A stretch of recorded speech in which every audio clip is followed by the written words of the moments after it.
여호수아 5장 13절에서 15절까지 말씀입니다. 구약성경 325페이지 여호수아 5장 13절에서 15절까지 말씀입니다. 구약성경 325페이지 여호수아 5장 13절에서 15절까지 말씀, 우리 한 절씩 교독하겠습니다. 여호수아가 여리고에 가까이 이르렀을 때에 눈을 들어본즉 한 사람이 칼을 빼어 손에 들고 마주 서 있는지라. 여호수아가 나아가서 그에게 묻되 너는 우리를 위하느냐 우리의 적들을 위하느냐 하니,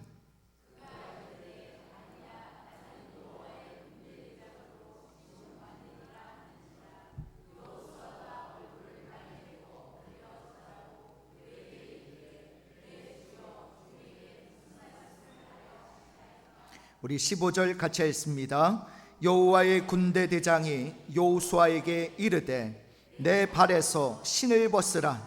내가 선 곳은 거룩하니라 하니 여호수아가 그대로 행하니라. 아멘. 오늘 말씀의 제목 따라해 보실까요? 하나님 앞에서 신을 벗읍시다.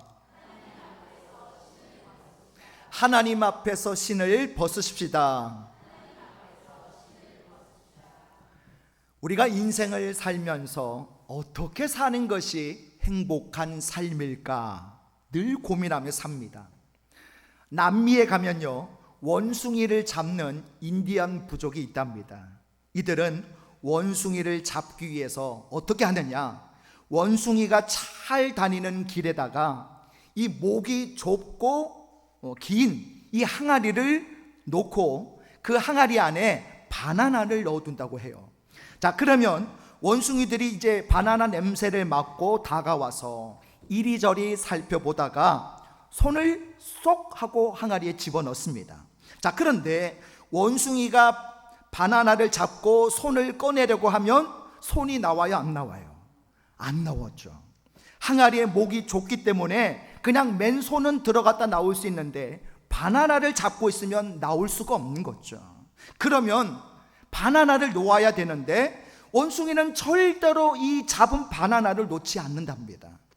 그렇게 손을 놓지 못하고 낑낑거리고 있을 때 인디언들이 다가와서 그 원숭이를 잡아간다는 거예요. 이 이야기를 들으면서 저는 개인적으로 이런 생각을 했습니다. 나도 가끔 이 바나나 하나 붙잡고 있다가 더 큰 어려움을 당하지는 않는가. 그렇습니다. 우리는 가끔 우리가 많이 붙잡고 있어야 행복해질 것이라고 생각을 합니다. 그러나 실제 살아보면요, 많이 내려놓을 때에 더 행복하게 되는 것을 깨닫게 됐죠. 오늘 본문에 나오는 이스라엘 백성들이 이 가나안 땅을 정복하는 일에도 이 원리가 통할까요? 오늘 말씀의 내용이 바로 그것입니다. 이스라엘 백성이 하나님의 은혜로 요단강을 무사히 건넜습니다. 그리고 요단강 안과 밖에 기념비를 세우게 됐죠. 그리고 길갈이라는 땅에 진을 치게 됩니다. 그런 후에 어느 날 여호수아가 혼자 길을 걷고 있는데 이제 여리고와의 전쟁을 앞두고 여리고에 가까이 이르렀을 때에 갑자기 칼을 든 사람 하나가 그의 길을 가로막고 이렇게 큰 소리로 소리쳤습니다. 우리 여호수아 5장 15절을 같이 읽어보겠습니다. 시작. 여호와의 군대 대장이 여호수아에게 이르되 내 발에서 신을 벗으라. 내가 선 곳은 거룩하니라 하니 여호수아가 그대로 행하니라. 아멘. 여호수아가요 깜짝 놀랐어요. 처음에는 아니 저 사람 여리고 군대인가? 라고 생각을 했습니다. 그런데 자세히 보니까 사람이 아니에요. 천사였습니다. 오늘 말씀해 보니까 하나님의 군대 대장이다 라고 말씀하고 있어요. 그리고 그 군대 대장이 뭐라고 이야기합니까? 내 발에서 무엇을 벗으라? 신을 벗으라. 그래서 여호수아는 깜짝 놀라서 자기도 모르게 신발을 벗었습니다. 한참을 엎드려 있다가 눈을 들어보니 그 여호와의 군대 대장은 사라지고 없었어요. 내 발에서 신을 벗으라. 왜 하나님은 여호수아에게 군대 대장을 보내셔서 이 명령을 하셨을까요? 하나님의 이 명령은 처음이 아닙니다. 호렙산에서 모세에게도 이 명령을 하신 적이 있죠. 지금도 호렙산에 가면요, 떨기나무가 있습니다. 붉은색을 띠고 있는 광야의 가시나무가 떨기나무인데, 이 떨기나무에서 하나님께서 모세에게 어떤 말씀을 하셨습니까? 우리 출애굽기 3장 5절을 같이 읽어보겠습니다. 시작. 하나님이 이르시되 이리로 가까이 오지 말라. 내가 선 곳은 거룩한 땅이니 내 발에서 신을 벗으라. 아멘. 자, 왜 하나님은 모세와 여호수아에게 각각 이 신을 벗으라라는 말씀을 하셨을까요? 자, 지금도 이스라엘에는 비포장 도로가 많습니다만 이 말씀이 기록된 3500년 전에는 도로 상태가 더 안 좋았을 것입니다. 비가 오지 않는 메마른 길을 터벅터벅 걸어 다니는 사람들의 모습을 여러분 상상해 보십시오. 얼마나 발에 먼지가 많이 묻겠습니까? 그나마 그 신발을 벗으면 어떻게 되겠습니까? 발은 보호받지 못하고 돌부리에 채이고 가시에 찔리지 않겠습니까? 그래서 이스라엘 사람들에게 신발을 벗는다는 것은 아주 남다른 의미가 있어요. 어떤 의미가 있느냐? 자기를 버린다라는 의미가 있습니다. 자기를 버린다. 또 자기 권리를 포기한다라는 의미가 있습니다. 또 마땅히 누려야 될 자기의 권리를 다른 사람에게 양도한다라는 의미도 있었다라는 겁니다. 자, 당시 이스라엘에서는 신을 신지 않는 두 종류의 사람이 있었다고 해요. 자, 첫 번째는 누구냐? 바로 갓난아기입니다. 어린아이예요. 이 갓난아기는 자, 엄마가 어떻게 하고 갓난아기를 어떻게 데리고 다니죠? 등에 업고 다니죠. 업고 다니니까 뭐가 필요 없어요? 신발이 필요 없습니다. 자, 또 하나는 누구냐? 바로 노예입니다. 노예는요, 신발을 신지 못했습니다. 노예에게는 어떠한 권리도 없었어요. 심지어 도망갈 권리조차 없었습니다. 그렇다면 여호수아는 노예가 된 것일까요? 아니면 어린아이가 된 것일까요? 왜 하나님께서는 여호수아에게 내 발에서 신을 벗으라고 명령하신 것일까요? 왜 하나님은 가나안 정복을 앞둔 여호수아에게 내 발에서 신을 벗으라고 하신 것일까요? 자, 우리 화면 보시면서 내 발에서 신을 벗으라고 하신 의미, 첫 번째, 우리 화면 보시면서 따라해 보실까요? 자아를 굴복시켜라. 자아를 굴복시켜라.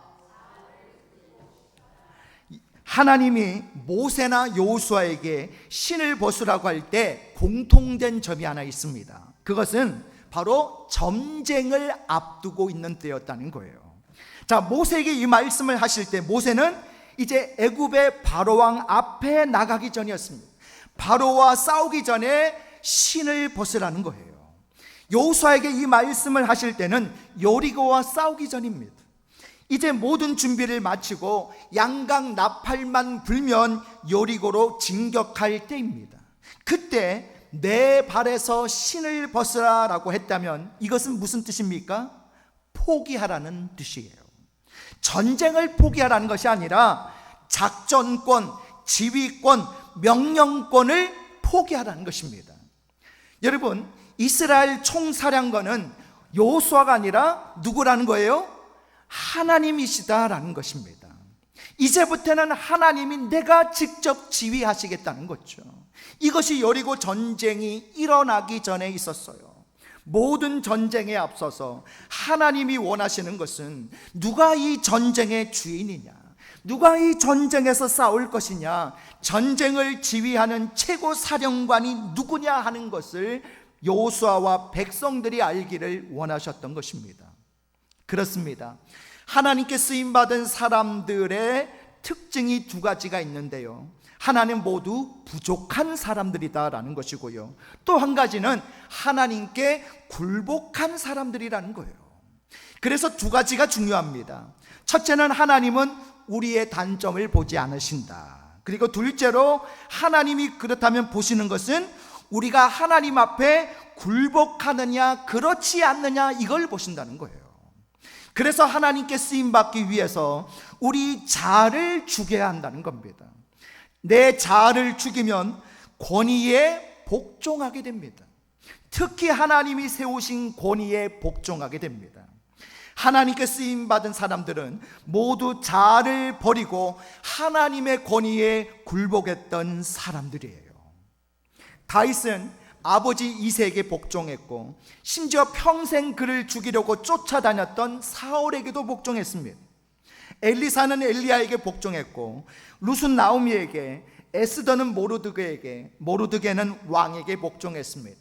느헤미야는 자신의 나라를 지배한 페르시아 왕궁에서 아닥사스다 왕에게 복종했습니다.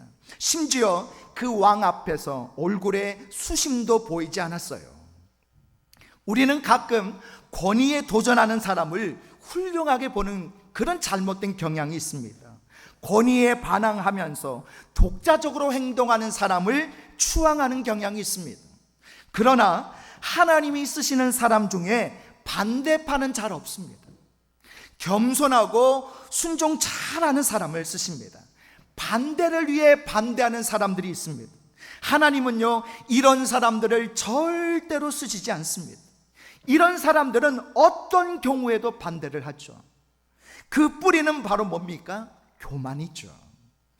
여러분은 압살롬 하면 뭐가 생각이 나십니까? 치렁치렁한 긴 머릿결에 잘생긴 모습이 생각이 나십니까? 아니면 나무에 걸린 채 요압의 창에 찔려 죽은 불쌍한 모습이 생각이 나십니까? 아버지의 권위와 하나님의 명령에 복종하지 않아서 압살롬은 비참하게 죽었습니다. 여러분은 사울 왕 할 때 무엇이 생각이 나십니까? 얼굴이 준수하고 키는 모든 백성보다 한 자나 큰 잘생긴 왕이 생각나십니까? 아니면 전쟁터에서 자살한 후에 블레셋 사람들에게 목베임을 당해서 벳산 성벽에 못 박힌 불행한 최후가 생각이 나십니까? 모두 불순종과 반항심 때문에 망했습니다. 가정이나 교회나 회사나 나라에서 불순종하고 반항하면 공동체가 시끄러워집니다. 복종하는 마음이 없는 사람은 끊임없이 자기 말을 해서 다툼을 일으킵니다. 잠언 26장 21절에 보니까요, 숯불 위에 숯을 더하는 것과 타는 불에 나무를 더하는 것 같이 다툼을 좋아하는 자는 시비를 일으킨다라고 말씀했습니다. 여러분, 우리에게 물론 직언도 필요합니다. 직언과 무례함은 달라요. 직언은 필요하지만 무례하지 않아야 하고, 무엇보다 자신에게 먼저 이 직언을 할 수 있어야 됩니다. 자신이 동의할 수 있는 직언이어야 남에게 했을 때 남도 그 직언에 수긍할 수가 있는 거죠. 소신과 고집도 다릅니다. 소신은 자신의 신념에서 나오는 것이고, 고집은 자기 주장에서 나오는 거예요. 무례한 직언과 고집은 사람들이 좋아하지도 않을 뿐만 아니라 선한 영향력도 줄 수가 없습니다. 잠언 18장 1절에 보면 무리에게서 스스로 갈라지는 자는 자기 소욕을 따르는 자다라고 했습니다. 어떤 경우에도 우리는 서로 복종해야 됩니다. 자기가 속한 가정, 직장, 교회, 국가의 질서에 복종해야 합니다. 그래야 자신도 살고 공동체도 삽니다. 특히 하나님이 일하시기 위해서는 반드시 내 자아를 죽여야 되는 거예요. 1904년 영국 웨일즈 지방에 이반 로버츠라는 가난한 신학생이 살고 있었습니다. 이반 로버츠는 가을 학기를 앞두고 학교 근처에 있는 작은 기도 모임에 참석을 했습니다. 이 기도 모임에서 그는 예수 그리스도의 강력한 임재를 느꼈습니다. 주님이 십자가에 죽으시고 피 흘리시는 환상을 보고 그 자리에 엎드리자 성령이 그에게 역사하셔서 자신 안에 있는 죄를 모두 보게 하셨습니다. 그때 그는 이렇게 소리쳐 외쳤습니다. 주여 나를 굴복시키소서. 이 기도가요, 훗날 영국교회 부흥운동의 구호가 되었다고 해요. 여러분 한번 따라해 보실까요? 주여 나를 굴복시키소서. 우리 옆에 있는 사람에게도 서로 이렇게 말해 주십시다. 주여 이 사람을 굴복시키소서. 예, 우리 편집사님 이렇게 손을 잡으면서 주여 이 사람 굴복시키소서. 손을 잡으니까 더 은혜가 넘치는 것 같아요. 그는 성령의 강력한 임재 앞에 자신을 굴복시키지 않으면 나중에 무서운 하나님의 심판대 앞에 설 수밖에 없다는 것을 깨달았습니다. 그 후로 그는 오직 한 가지만 생각했어요. 주여 나를 굴복시키소서. 지금 굴복시키소서. 지금 굴복하지 않으면 마지막 날의 심판대 앞에 설 수밖에 없습니다. 그러면서 그때부터 영국교회 부흥운동이 시작되었다고 합니다. 우리의 영이 사는 방법은요, 우리의 육이 죽는 거예요. 성경은 우리에게 겉사람과 속사람이 있다고 말합니다. 겉사람은 육의 사람이요, 속사람은 영의 사람이죠. 마치 과일처럼 겉에 있는 육은 우리의 영을 감싸고 있습니다. 그래서 우리의 영이 살려면 육이 깨어져야 돼요. 우리의 생각과 지식과 감정이 깨어져야 우리 속에 있는 영이 살아납니다. 한 알의 밀이 땅에 떨어져 죽지 아니하면 아무 열매도 없죠. 흙 속에서 적당한 온도와 습도가 작용해서 껍질이 깨질 때에 밀에 싹이 나고 자라서 열매를 맺게 되는 것입니다. 마찬가지로 하나님의 생명이 우리 안에 있습니다. 우리 안에 있는 이 생명이 능력이 없는 게 문제가 아니라 그 생명을 우리가 가두어 놓고 있는 게 이게 문제예요. 우리 안에 있는 하나님의 생명이 우리 속에 갇혀서 흘러나오지 못하고 있습니다. 옥합을 깨뜨리지 아니하면 순전한 향유는 흘러나올 수 없죠. 질그릇이 깨어져야 보화가 나옵니다. 요수아에게 신을 벗으라 하신 하나님의 말씀을 생각해 보십시오. 요수아는 이 여리고를 정복해야 승리라고 생각했는지 모릅니다. 그러나 하나님은요, 신을 벗는 것이 더 중요한 승리라고 말씀하고 있어요. 주여, 주님이 나를 통해 일하시기 위해 내 자아를 굴복시키소서. 주여, 주님이 나를 통해 싸우시도록 내 신을 벗게 하옵소서. 주여, 내 속에서 당신의 생명이 흘러나오도록 나의 겉사람을 깨뜨려 주옵소서. 여러분, 저와 여러분에게도 이런 결단이 있으시기를 축복합니다. 자, 두 번째입니다. 두 번째, 내 발에서 신을 벗으라고 하신 의미 따라해 보실까요? 욕심을 굴복시켜라. 우리가 자아를 깨뜨려야 한다고 할 때 가장 큰 것이 물질에 대한 욕심입니다. 그래서 이스라엘 백성들이 여리고를 정복하기 전에 여호수아가 미리 경고의 말씀을 주는데요, 우리 여호수아 6장 18절 19절 우리 두 절을 같이 했습니다. 시작. 너희는 온전히 바치고 그 바친 것 중에서 어떤 것이든지 취하여 너희가 이스라엘 진영으로 바치는 것이 되게 하여 고통을 당하게 되지 아니하도록 오직 너희는 그 바친 물건에 손대지 말라. 은금과 동철 기구들은 다 여호와께 구별될 것이니 그것을 여호와의 곳간에 드릴지니라 하니라. 아멘. 여호수아는요, 분명히 백성들이 여리고를 정복하러 가면 거기 있는 금은 보화를 보게 될 것이고, 그러면 사람이 견물생심이라고 마음이 흔들리게 될 것을 알았어요. 그런데 여호수아의 우려는 현실로 나타났습니다.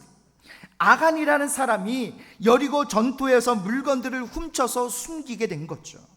이 일로 인해서 하나님이 진노하셨고, 그 결과 두 번째 이어진 아이성과의 전투에서 이스라엘 백성들은 참담한 실패로 끝나고 말았습니다. 결국 아간은 어떻게 되었습니까? 사람들이 그를 데려다가 돌로 쳐 죽였는데 지금도 그 아이성에 가면요, 이 아간을 돌로 쳐 죽이고 쌓아놓은 돌 무더기가 지금도 있어요. 여러분, 탐욕과 욕심이 빚은 결과입니다. 어떻습니까? 우리를 괴롭히는 것은 가난이 아니라 우리 속에 있는 탐욕이라는 것을 여러분 아십니까? 예수님은 어떤 주제보다도 돈에 대한 주제로 많은 말씀들을 하셨어요. 복음서에 6가지 말씀을 하시는데 그 6가지 말씀 중 한 가지가 바로 물질에 관한 말씀을 하셨습니다. 그리고 예수님의 비유의 말씀 중 3분의 1이 물질 문제에 대한 비유의 말씀이에요. 자, 예수님은 왜 이렇게 물질에 관한 말씀을 자주 하셨을까요? 사람이 가장 버리기 힘든 것이 뭡니까? 바로 물욕이기 때문입니다. 가장 어려운 회심이 주머니 회심이라고 말하지 않습니까? 우리는 돈이 많아서 욕심 부린다고 생각하지만 돈이 없는 사람도 욕심 부리기는 마찬가지입니다. 돈은 많으면 많은 대로, 없으면 없는 대로 욕심이 생깁니다. 가난하기 때문에 부자보다 더 욕심에 빠지지 않는다? 여러분, 그렇게 생각하지 마십시오. 사람은 규모의 문제지 욕심, 탐욕, 소유욕은요 끝이 없습니다. 부자는 있으니까 욕심부리고 가난한 사람은 없으니까 욕심부립니다. 그러나 어떤 경우든 욕심부린다고 되지 않습니다. 어차피 여리고는 내 것이 아니지 않습니까? 하나님의 은혜로 주셔야 받는 거 아닙니까? 아간이 들어가서 이것저것 훔친 것은 내가 싸워서 이겼기 때문에 내 것이라는 생각 때문에 그렇게 챙긴 거 아닙니까? 그런데 어떻게 이게 내 것입니까? 다 하나님이 주신 선물이고 하나님이 주신 전리품이 아닙니까? 특히 내 것이라고 생각해서 소유권을 더 강력하게 주장하는 게 뭘까요? 물질이에요. 어떤 교회 집사님이 그 교회 목사님에게 이렇게 물었다고 합니다. 목사님, 신자는 11조를 꼭 드려야만 합니까? 그러자 목사님이 이렇게 대답을 했다고 해요. 그렇죠. 모든 것은 하나님의 것이기 때문이죠. 안 드리면 어떻게 됩니까? 그러자 목사님이 이렇게 말을 해요. 드리든 안 드리든 하나님이 가져가십니다. 드리면 하나님이 가져가게 하시고 안 드리면 하나님이 직접 가져가십니다. 그렇습니다. 저는 지금까지 11조 내서 가난한 사람 못 봤고요, 11조 안 내서 부자 된 사람 못 봤습니다. 11조는 하나님의 것이기 때문에 어떻게든 하나님이 가져가십니다. 11조는 영혼의 종자예요. 농부가 아무리 배가 고파도 종자를 먹지 않는 것처럼 믿는 사람은 영혼의 종자인 11조를 먹지 말아야 됩니다. 종자를 먹어버리면 심을 것이 없어서 다음에 굶고 살아야 되죠. 우리가 세상 사람들보다 욕심을 줄여야 하는 더 구체적인 이유가 있습니다. 여러분, 전 세계 기독교인의 숫자가 얼마나 되는지 아십니까? 요즘에는 챗 GPT가 있으니까 뭐 모르면 다 물어보면 알려주더라고요. 2025년 기준으로 전 세계 인구의 3분의 1이 기독교인이에요. 3분의 1인데 얼마나 되느냐? 26억 명이나 됩니다. 26억 명. 엄청나게 많죠. 자, 이들의 연간 수입을 합치면 1년에 얼마나 벌어들이느냐? 여러분, 56조 달러를 번다고 해요. 전체 기독교인들이 1년에 버는 액수가 56조 달러. 이게 잘 계산이 안 되시죠? 우리나라 돈으로 환산을 하니까 6경입니다. 6경 8,880조 원을 번다는 거예요. 어마어마하죠. 여러분, 세상의 모든 기독교인이 매년 1년에 한 번 1달러씩만 낸다면요, 지구상의 모든 가정에 성경책을 보급해 줄 수 있어요. 1년에 1달러만 내도. 전 세계 2천여 개의 종족이 아직까지도 한 번도 복음을 듣지 못하고 있는데, 만약 기독교인 중에 4천만 명이 1년에 1달러씩만 낸다고 하면 이 복음을 한 번도 듣지 못한 2천여 개의 족속에게 선교사 2명씩을 다 파송할 수 있다고 해요. 매년 세계의 기독교인이 10원씩, 100원도 아닙니다, 딱 10원씩만 낸다면요, 전 세계 1,600만 명의 난민들을 먹여 살릴 수 있다고 해요. 우리는 물력을 굴복시켜서 하나님 나라에 헌신해야 됩니다. 하나님 앞에서 잘 살아야 돼요. 잘 산다는 것은 나만 잘 먹고 잘 산다는 뜻이 아니라 함께 잘 살도록 도와야 된다는 거예요. 그래서 우리는 기도해야 되는 것입니다. 주여, 내 속에 있는 욕심을 주님께 굴복시키게 하소서. 따라해 보실까요? 주여, 내 속에 있는 욕심을 주님께 굴복시키게 하소서. 할렐루야. 자, 세 번째입니다. 우리 화면 보시면서 내 발에서 신을 벗으라고 하신 의미 세 번째, 따라해 보실까요? 자기 의를 굴복시켜라. 자, 우리가 가장 굴복시키기 어려운 것이 바로 이겁니다. 바로 자기 의죠. 만일 여호수아를 따랐던 백성들이 자기가 옳다고 각자 주장했다면 아무도 가나안 땅에 들어가지 못했을 겁니다. 우리가 늘 조심할 것이 바로 자기 의예요. 의. 자기가 옳고 자기만 옳다고 생각하는 것을 늘 조심해야 됩니다. 이에 대해서 18세기 영국의 요한 웨슬리가 참 우리에게 좋은 모범을 보여주고 있습니다. 웨슬리는 본래는 영국 국교도였으나 성령의 은혜를 받고 전도자가 되었습니다. 교회에서는 그에게 장소를 안 빌려주니까 야외에서 설교를 했는데 교회 밖에서 일반인들을 대상으로 전도 설교를 했습니다. 그랬더니 교회가 그를 좋아하지를 않았어요. 당시 영국 국교회는 이 웨슬리를 이단이라고 부르면서 교회 밖으로 내쫓았습니다. 그뿐만 아니라 그에 대한 온갖 나쁜 소문을 만들어내며 없던 죄목까지 붙여서 고소하기까지 했습니다. 심지어 그를 반대하는 책과 전단지를 만들어서 사람들에게 돌리기까지 했어요. 또 폭도들에게 붙들려서 수십 번이나 죽을 뻔하기도 했습니다. 그런데도 웨슬리는요, 이것을 지극히 정상적인 것이라 여겼다는 거예요. 그것은 하나님이 자기를 사랑하시고 자기 사역이 하나님 안에 있는 증거라고 그는 믿었습니다. 하루는 웨슬리가 말을 타고 가고 있는데 이상하게도 그날은 아무도 자기를 핍박하는 사람이 없는 거예요. 보통 같으면 사람들이 그를 보고 벽돌을 던지고 계란을 던지는데 그날은 아무도 그런 사람이 없는 거예요. 그러자 웨슬리는 말을 멈추고 땅에 엎드려 이렇게 기도했습니다. 하나님, 혹시 제가 죄를 짓고 타락한 것은 아닙니까? 왜 사람들이 저를 핍박하지 않는 것입니까? 제가 하나님 앞에 잘못한 것이 있다면 보여주십시오. 그런데 그때 반대쪽 울타리에 있던 사람 하나가 웨슬리를 알아보고는 너 웨슬리 아냐? 잘 됐군. 내가 오늘 너 손 좀 봐주겠어. 그리고 벽돌 하나를 집어서 웨슬리에게 던졌습니다. 다행히도 웨슬리가 잘 피해서 다치지는 않았지만 그때 웨슬리가 큰 소리로 이렇게 기도했다고 해요. 하나님 감사합니다. 하나님 저를 아직 버리지 않으셨군요. 제가 핍박당하다니 아직도 하나님이 저와 함께 계시는군요. 감사합니다. 우리는 신앙생활 하면서 아무 문제가 없어야 하나님이 우리와 함께 하신다고 생각하지 않습니까? 핍박도 없고 안 되는 일도 없고 반대자도 없고.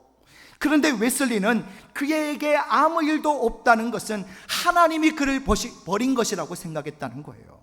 사람들이 그를 미워하고 핍박하고 벽돌을 던지는 것은 하나님이 아직도 살아계시고 자기와 함께 하시는 것의 증거라고 생각했습니다.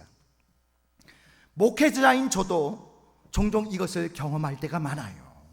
목회하면서 교인들이 순종 잘하고 예배 잘 드리고 아멘 잘하고 아무 불평도 불만도 표현하지 않으면 여러분 어떻게 생각하는지 아십니까? 하나님이 우리 교회와 함께 하시구나, 감사하다, 이렇게 해요.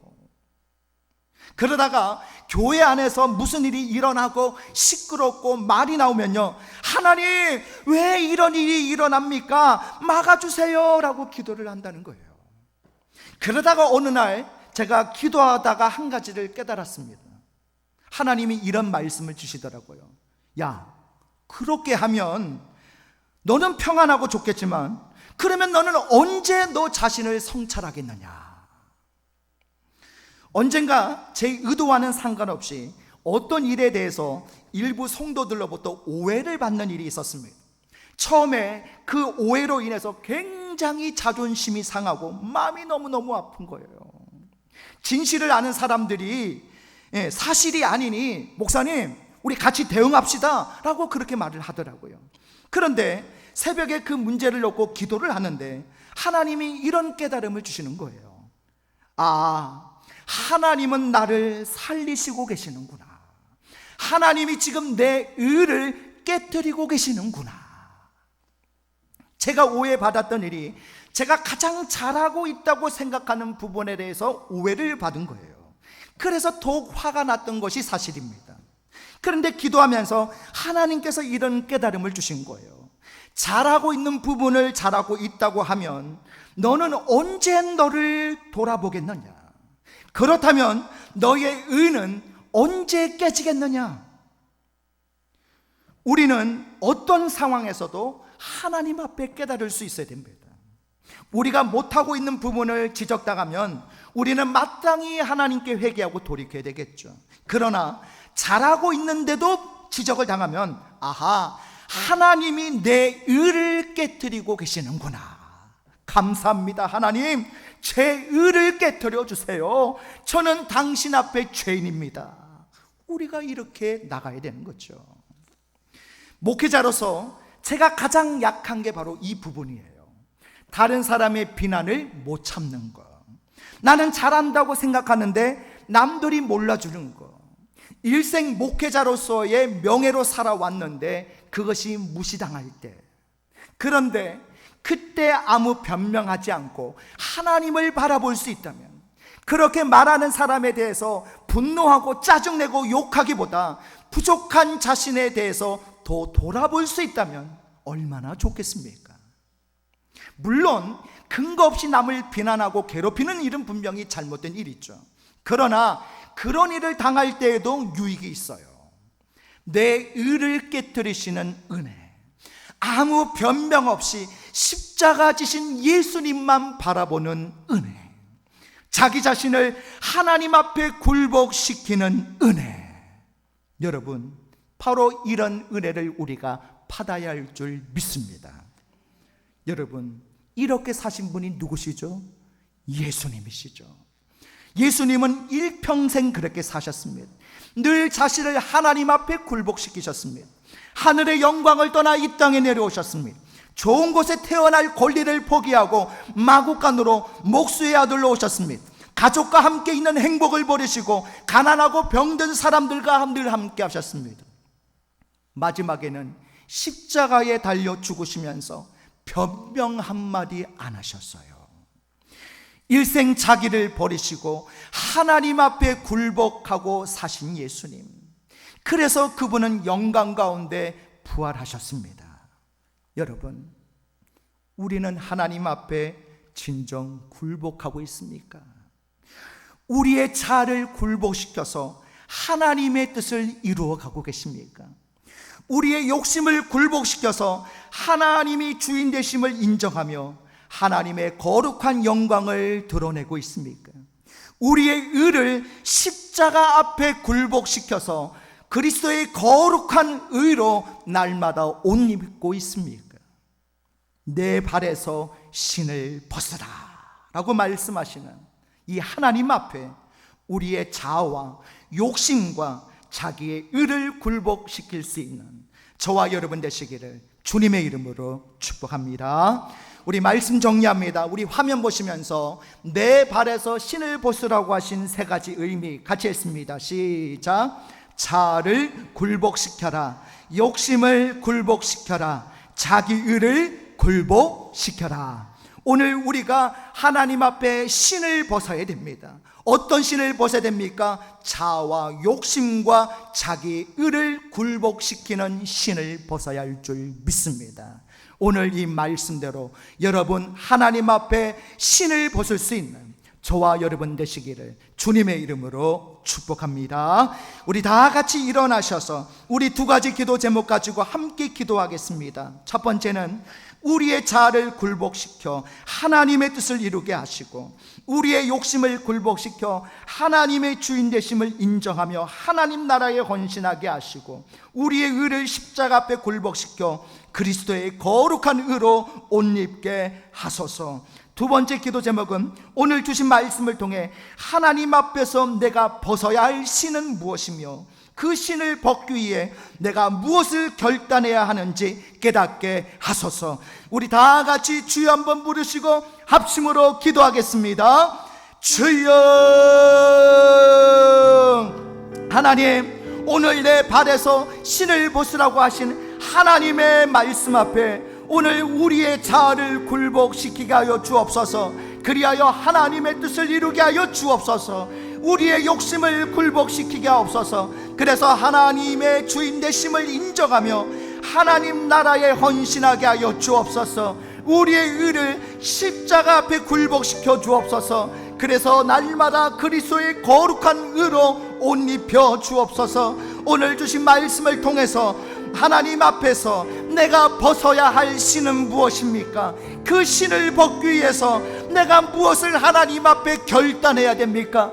깨닫게 하시고 결단하는 이 시간 되게 하여 주셔서 오늘 하나님 앞에 나를 굴복시키고 욕심을 굴복시키고 자기 우를 굴복시킴으로 하나님의 온전한 믿음과 삶을 살아가게 하여 주시옵소서.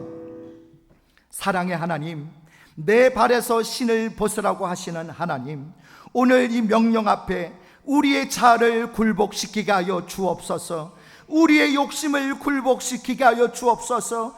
우리의 인간의 의를 굴복시키게 하여 주옵소서. 오늘 주신 말씀을 통해 하나님 앞에서 내가 벗어야 할 신은 무엇입니까?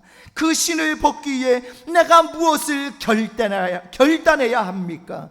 오늘 깨닫게 하시고 결단하는 이 시간 되게 하여 주시옵소서. 예수님의 이름으로 기도드려옵나이다. 아멘.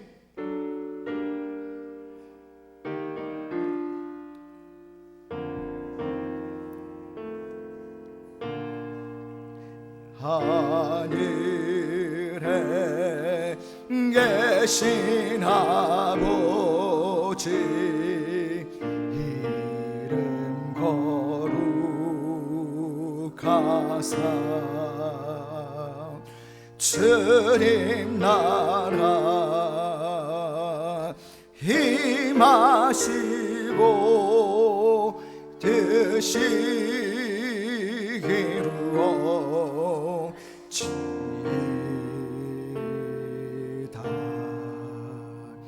일용할 양식 주시고 우리들의 큰 죄 다 용서하옵시고 또 시험에 들게 마시고 악에서 구원하소서. 대개 주의 나라 주의 권세 주의 영광 영원히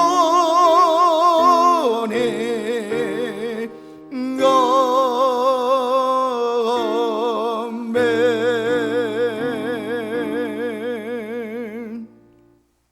이제는 우리 주 예수 그리스도의 은혜와 하나님 아버지의 무한하신 사랑하심과 성령님의 감화감동 충만하신 은혜와 역사가 내 발에서 신을 벗으라고 하신 하나님 앞에 내 자아를 굴복시키고 욕심을 굴복시키고 나의 의를 굴복시킴으로 온전히 하나님 앞에 경건하고 구별되고 거룩한 삶을 살기로 결단하는 우리 믿음의 권속들 머리 위에 지금부터 영원토록 함께 있을지어다. 아멘.